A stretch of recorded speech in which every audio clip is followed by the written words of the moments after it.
What's up, everybody? This is Chris C-Pup Sarai bringing another edition of the Car Concierge Show, the show that helps you with the buying, selling, maintaining, and repairing of all of your vehicles.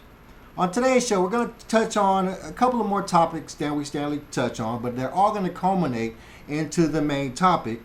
We're going to first talk about Stellantis, one of our favorite cutthroat companies, as they talk about replacing their leader in Carlos Tavares. We're also going to talk about Stellantis cutting back on the amount of vehicles that they have, out for sale, pretty much. Then we're going to talk about the China tariffs. We're going to talk about how the China tariffs are affecting automakers here in the United States as well as abroad. And we're going to talk about how the tariffs are really not going to stop Chinese companies and China automakers from bringing vehicles over. And finally, we're going to check out President Donald Trump's speech that he had on Tuesday and how he spoke about the auto industry and the automakers. So let's jump right in. First up, let's talk about this Stellantis situation. And Stellantis has decided that they are going to start the process of replacing their leader Carlos Tavares as they continue to have multiple problems when it comes to the big three automakers that they represent. So let's check out that story real quick. Of course, we're going to head over to automotive news, always our favorite source for automotive news. And storyline reads: Stellantis begins search for Carlos Tavares' successor. Stellantis chairman John Elkann is increasingly dissatisfied with the situation in North America, where sales have been slowing. And of course, this is from yesterday, written by Bloomberg. Stellantis chairman John Elkann has started a search for a successor to CEO Carlos Tavares, whose contract runs out in early 2026. The automaker confirmed the decision in response to questions from Bloomberg News, adding that it's part of regular succession planning. Cap. Pressure on Tavares is rising due to Stellantis' poor performance in markets including the U.S., its biggest single profit pool. Elkann has no plans for an immediate leadership change, and Tavares will be included in the search process, according to people familiar with the matter. Now, who would want to be... Anyway. Still, Elkann is increasingly dissatisfied with the situation in North America, where sales have been slowing, and several executives left the company, said the people who asked not to be identified discussing internal matters. Elkann is also CEO of Exor, the largest shareholder in Stellantis. No. Tavares, 66, has pursued a stringent cost-cutting course as Stellantis contends with weakening demand for electric cars and intensifying competition from Chinese manufacturers. In the U.S., the Jeep and Chrysler maker is struggling with high levels of inventories, quality issues, and declining market share. The company's stock has slumped more than a third this year.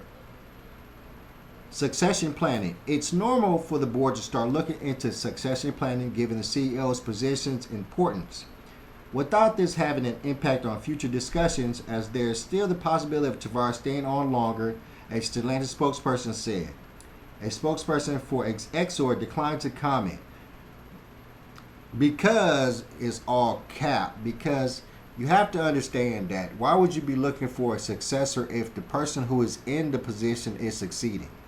That would be monotonous to start looking and spending money trying to find somebody to replace somebody that you think in your mind is going to stay. And it's end of 2026, so they got 2 years before his contract even starts to come up?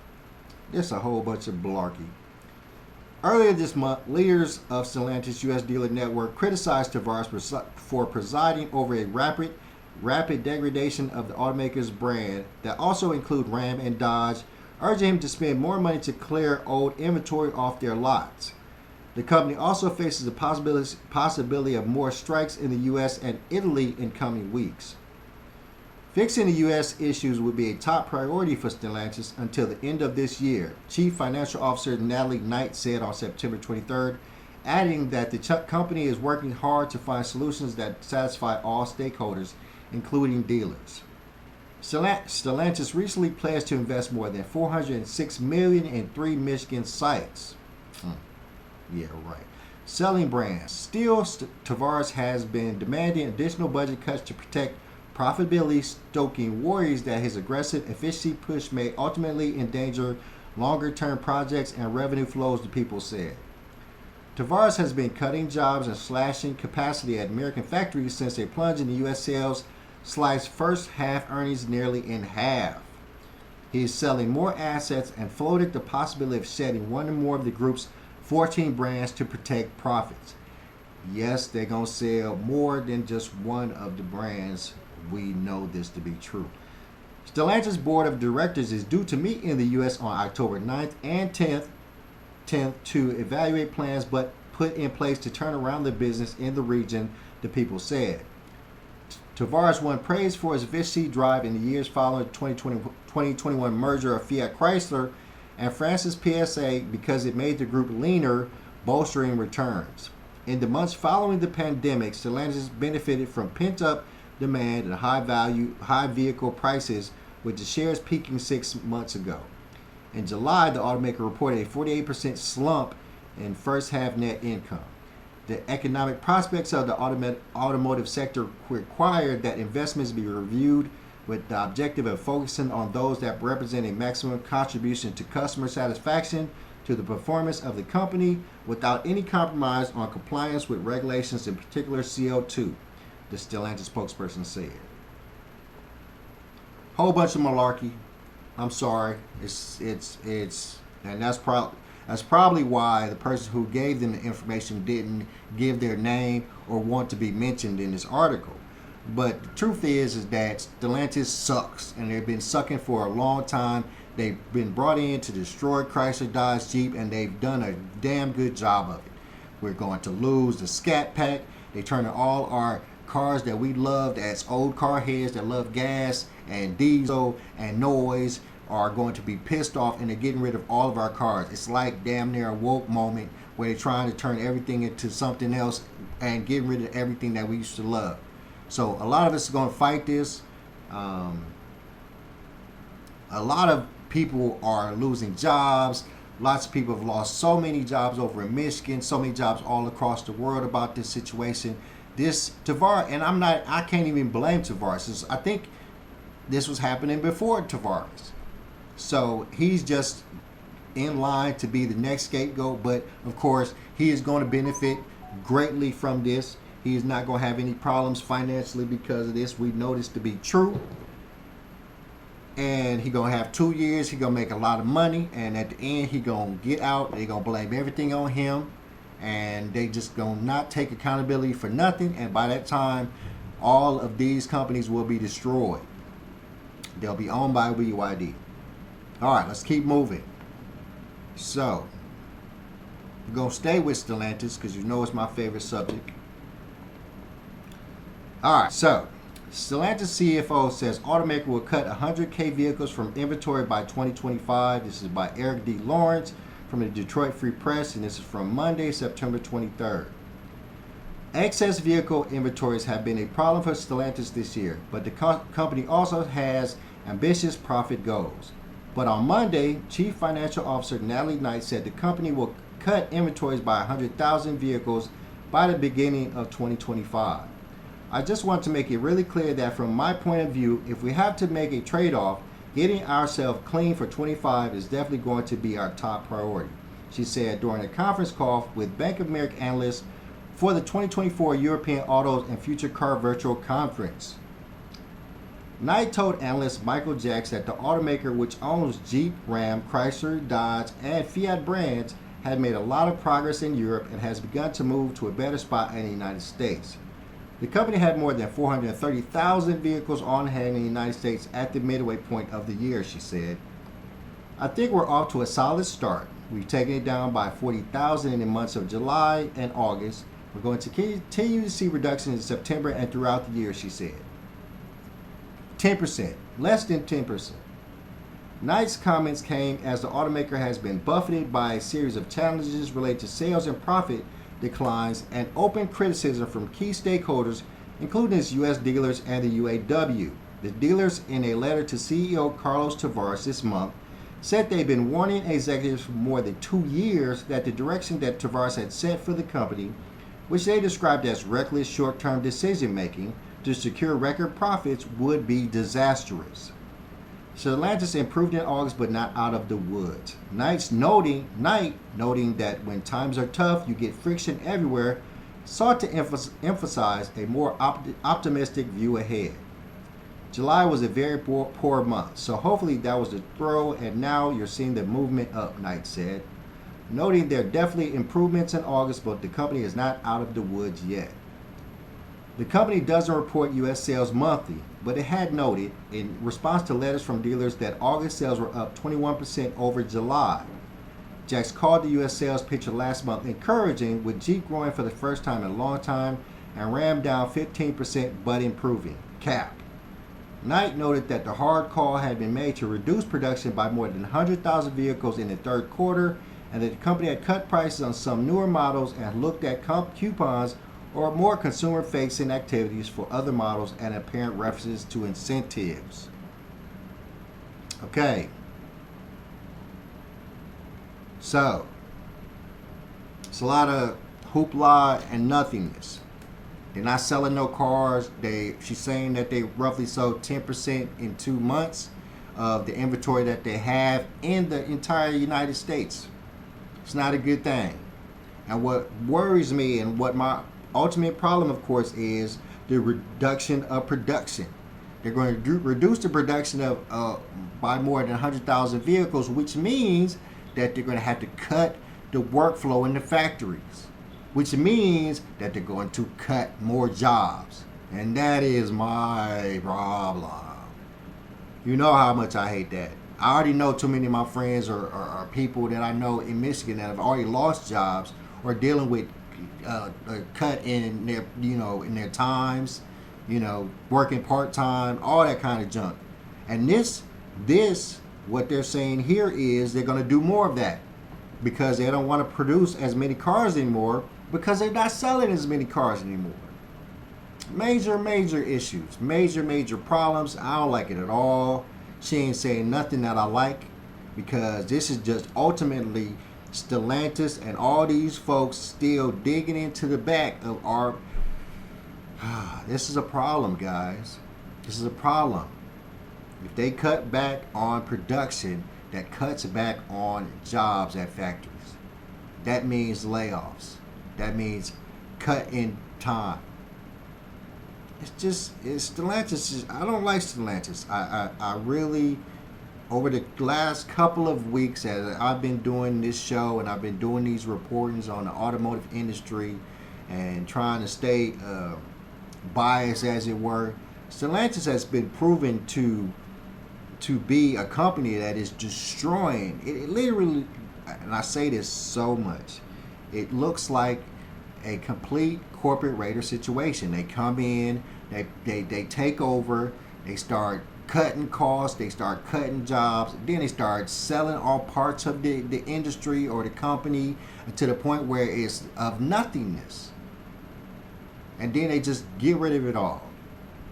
I've seen it happen. I've done it. I've worked in it. It's a horrible situation for everybody. People lose jobs. Man. All right, let's keep going. Get me all frustrated. So now we're gonna get into talking about the China tariffs and how they're affecting industries here in the United States, and it's all going to lead into the end. So just bear with me. All right. So, new U.S. rule would require GM Ford to halt imports of cars they build in China, officials say. We saw this coming. We knew that the China tariffs would do this, but let's see what they're talking about. And this is by David Shepardson. That's a cool name. General Motors and Ford Motor would need to stop importing vehicles to the U.S. from China under a proposed rule cracking down on Chinese software and hardware, a U.S. Commerce Department official told Reuters Monday. The rule will also affect other automakers selling or building vehicles in the U.S., such as Volvo Cars and BYD. GM sells the Buick Envision and Ford sells the Lincoln Nautilus, both assembled in China in the U.S. market. Ford did not comment. In the first 6 months of 2024, GM sold about 22,000 Envisions and Ford sold 17,500 Nautilus SUVs in the U.S. Nautilus not a bad vehicle. We anticipate at this point that any vehicle that is manufactured in China and sold in the U.S. would fall within the prohibitions.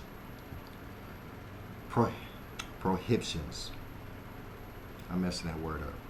Said Liz Cannon, who heads the Commerce Department's Information and Communication Technology Office.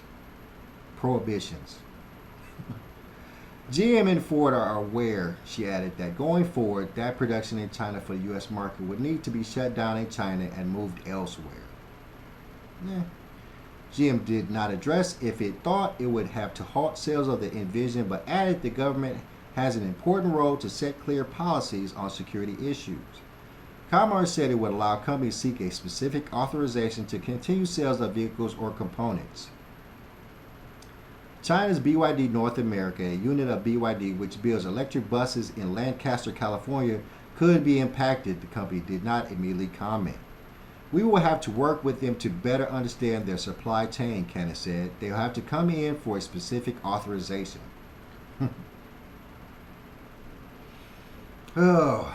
Oversight. For example, software would likely be prohibited if it were developed by a team of Chinese employees in that country for a Chinese automaker. But software would likely be allowed if it were developed by Chinese employees working in another country for a non-Chinese company. That's why I keep saying just build the factories here. We would have this problem.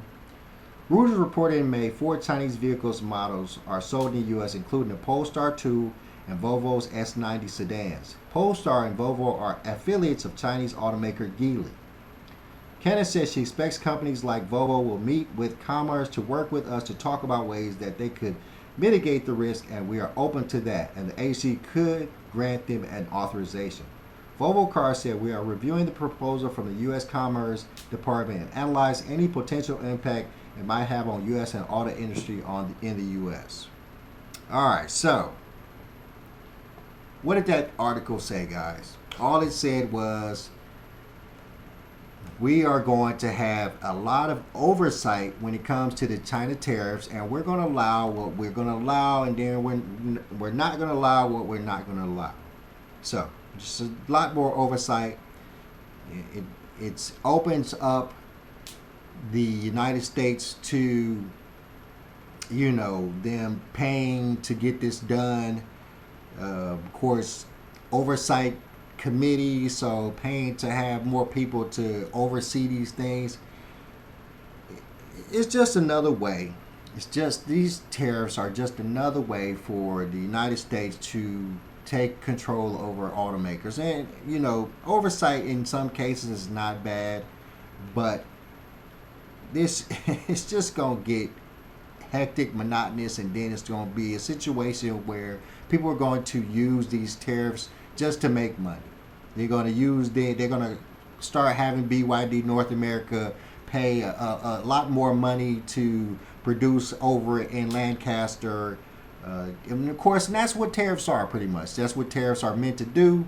So, in this situation, I guess the China tariffs are working the way they're supposed to work, but they're not going to stop the flow of, they're not going to do what they're supposed to do, as in stop the flow of Chinese software, Chinese vehicles coming over to America. So, that being said, let's check our last story before the final story out, and we're going to expound on that. All right, tariffs. Proposed software ban won't keep Chinese automakers out forever, panel says, but they will buy the industry time to become more competitive, panel said at the Automotive News Congress. And this is from yesterday by John Irwin. All right, so, of course, this was done at the Automotive News Congress over in Michigan, Pontiac, Michigan.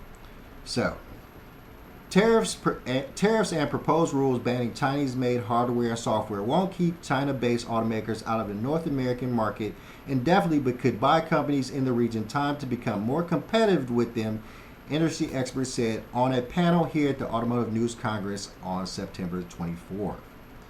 This industry here in the United States should not think that this is going to be here forever, said John Bozella, CEO of the Alliance for Automotive Innovation at the conference in Pontiac, Michigan, a suburb of Detroit. I love Pontiac. Then the question is, what will we do with our time? The U.S. Commerce Department on September 22nd proposed rules that would ban Chinese and Russian-made hardware and software for connected vehicles by 2027. That's a long way away.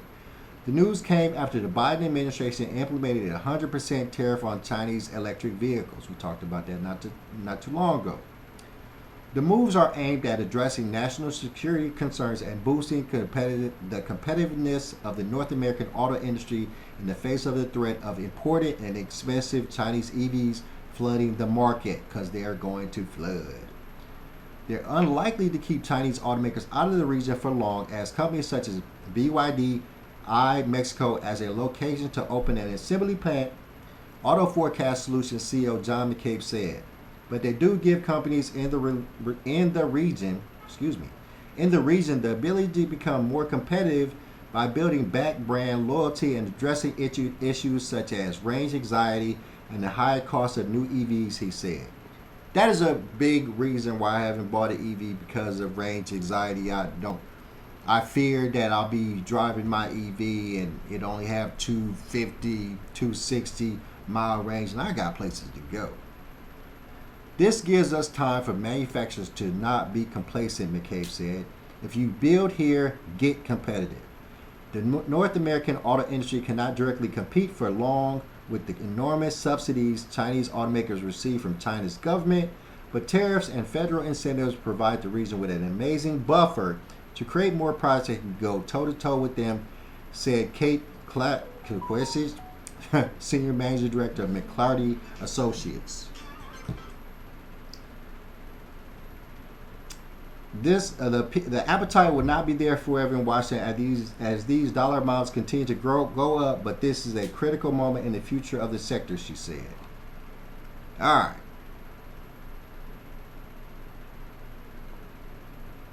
So, now that buffered everything we just said, now didn't it? And we already know that the BYD company decided that they were going to put a hold on building that plant over in Mexico, because they wanted to wait till the politics were over here, wait till a president was chosen, so they know what to do next. And what this is telling us is that America can't compete with China as it comes to EV vehicles. So they're saying that this whole China tariff thing is just meant to give us time to catch up to China, which China's way ahead of us. So that's going to take a really, really long time for us. And it's not going to happen. We have to accept that, as our last article told us, that China is coming. We have to innovate. We have to build quicker, faster. And how can we do that when we're cutting jobs at our factories? We're cutting jobs in our software industries. When it comes to the automotive industry, we are going backwards. While China, all they do is have to stay still. We're going backwards. All this Stellantis stuff that I talk about is showing that we're going backwards when it comes to a lot of things. So let's finish up. I think my job is summoning me. All right. So, and last but not least, President Donald Trump decided he was going to give a speech out in Georgia yesterday, and he spoke a little bit about the automotive industry, automakers, and he spoke about the China's tariffs and all those things. So we want to review that really quickly, and then I'm going to get you guys up out of here. Totally unvetted. But like I've always called it, because it's a very beautiful and simple term, it's called America First. We're putting America first.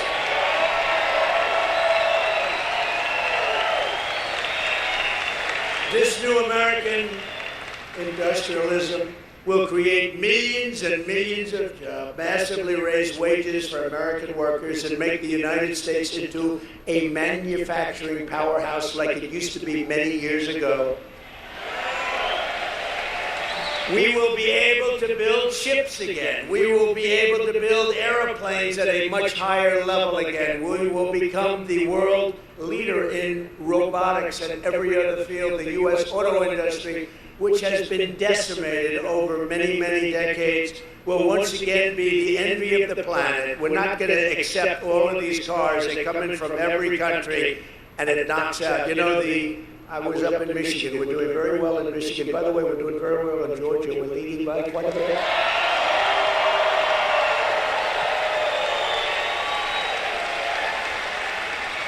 But pretend you're 1 point down, please, and go and vote. Okay, don't. Just go vote. You gotta vote. We gotta win this. If we don't win this election, our country is gone. I really believe it. To the auto workers in Michigan, Georgia, and all other parts of our country, I am pinpointing you for greatness. Your industry has been decimated by many decades of incompetent leadership, both political and at your company level. You had presidents of your company that sold out our country. They didn't know what they were doing. They were horrible. And you had politicians that were grossly incompetent to let that happen. Your auto industry has been decimated. And again, with the electric car, it's all going to be made in China. The head of the United Auto Workers ought to be ashamed of himself for what he's done. But we're going to turn it around, and we're going to turn it around fast. China is right now building major auto plants in Mexico. Did you know that? They were going to start with me. I said, no, if you do them, I'm putting a 200% tariff on every car. And they decided we'll pass. Then they said, wow, now we can build Trump. We won't have to worry about him anymore. Oh, here I am. Here I am. Here I am. We're leading in the polls. We're leading by a lot. We're leading by a lot. They said, oh, we don't have to worry about him. No, they have to worry about me. That's why they don't like me. You know, they used to like Obama. They used to like... They like Biden. You know why? Because they got away with murder. That's why they like Biden. They love Biden. Why would you like Biden? Except that you took advantage of him. They took advantage of him. And they think they're going to sell their cars into the United States and destroy Michigan and South Carolina and North Carolina and Georgia and all of the places that make autos. Not going to happen. We will put a 100% tariff on every single car coming across the Mexican border. And tell them the only way they'll get rid of that tariff is if they want to build a plant right here in the United States with you people operating that plant. We want American citizens, and we want their plants built here, not 2 feet over the border and selling them into our country. We're not doing that. We don't do that anymore. A friend of mine does auto plants. He builds auto plants. That's what he's great at. He's great, the biggest. Hold on. I've been see, that's what I'm saying. If Trump becomes president, BYD, because they've already stopped building the plant in Mexico, they already have decided that they're going to stop it. So, and their decision is going to be based on these two things. They're going to decide if Kamala Harris becomes president, then we'll continue building the plant over in Mexico. It's going to be a lot cheaper. The labor is going to be a lot cheaper. If Trump wins, they're going to have to build a plant over here in the United States. And that is what I've been preaching forever. Get these companies, these Chinese EV companies, to build plants here in America, have American workers in these plants, get American jobs going again, so we can replace all these people in Michigan that lost their jobs at factories from Stellantis and all these other issues. They can work at the BYD factory, build a BYD factory. Matter of fact, I'm telling you, BYD is going to take over Chrysler, Dodge, Jeep. They go, and the hope is that if they do, and they supplant these people, and they can build something better, they can build some BYD plants over in Michigan, and people in Michigan have jobs that they've already lost because of the failures of Stellantis and those companies over there. Let's keep going. In the world, and I said I want to see a plant. Pretty recently ago, I want to see a plant. Where would we go? I said, would we go to Detroit? Someplace in Michigan, ideally. He says, no, you can't go there, sir. We'll have to go to Mexico. The big ones are being built in Mexico. I said, why is that? He said, well, they have a lot of tax reasons, and China's coming in big, and they think they're going to make their car and sell it in tax-free into the United States. But the big ones, if you want to see a really big modern plant, come with me to Mexico. I said, I'm not interested in going to Mexico. I want those plants built here. And that'll happen. In fact, when they learn about the 100 or 200% tariff, they'll probably say, yeah, let's stop construction immediately. You'll see a big difference. I will bring automobile manufacturing back to the... And they stop construction. So even they have an idea that Trump is probably about to win this election. Highest level in the history of our country. It used to be we were the only place. And then it just got chipped away, mostly by China and Japan. And all of a sudden, we were down more than 55% from where we were years ago. But it'll be like it was 50 years ago. And these jobs, they'll become roaring back. And we're going to be making autos at a level that you've never seen before. We'll be making cars bigger, better, more beautiful, stronger, faster than ever before. Billions of people around the globe will soon be buying products proudly stamped, made in the USA.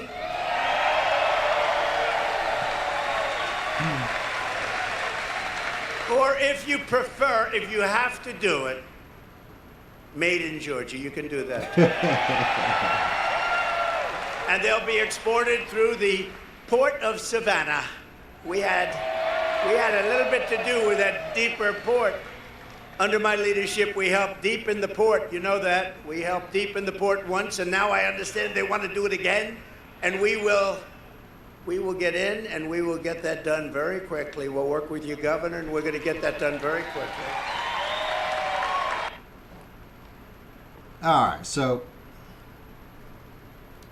I'm sorry, guys. This is why I'm, really leaning, or why I'm probably, if I vote this year, I'm going to vote for Trump. Let's face it, because he literally just said pretty much everything I've said over the last couple of shows about all this stuff, about the tariffs, about building plants here, about them not, if they put the 100, 200% tariffs on these companies, they will decide that the money that they would lose from moving the plant to the U.S. instead of being in Mexico would coincide.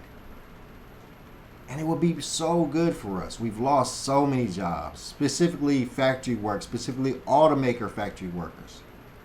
We need those plants. We need those opportunities. And he's the only person talking about it. He's the only person talking about that.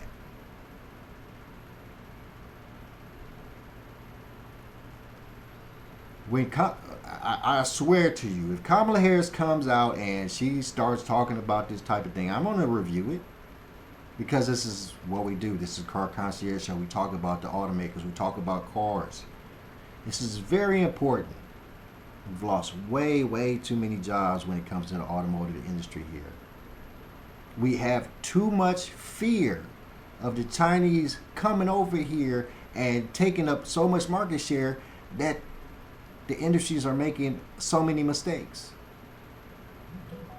Lots of industries are trying to come together, and that's still not working because they have the same innovations that they've always had, and nothing's new. And on top of that, you're really trying to take away what most car enthusiasts loved about these cars anyway. So, in that case, it's a double-edged sword. But I digress. All right, my friends, I'm going to let y'all get up out of here. It was a pleasure as always. We always want to talk about the automotive industry, and we always want to make sure when we talk about the automotive industry, we talk about how it could be best for the U.S. and us as a whole. I'm your boy, Chris Surratt. I'm out of here. Please like, share, subscribe, hit me in the DM, tell me I'm doing good, tell me I'm doing bad. Help me out when it comes to that type of thing. And I'm out. Peace.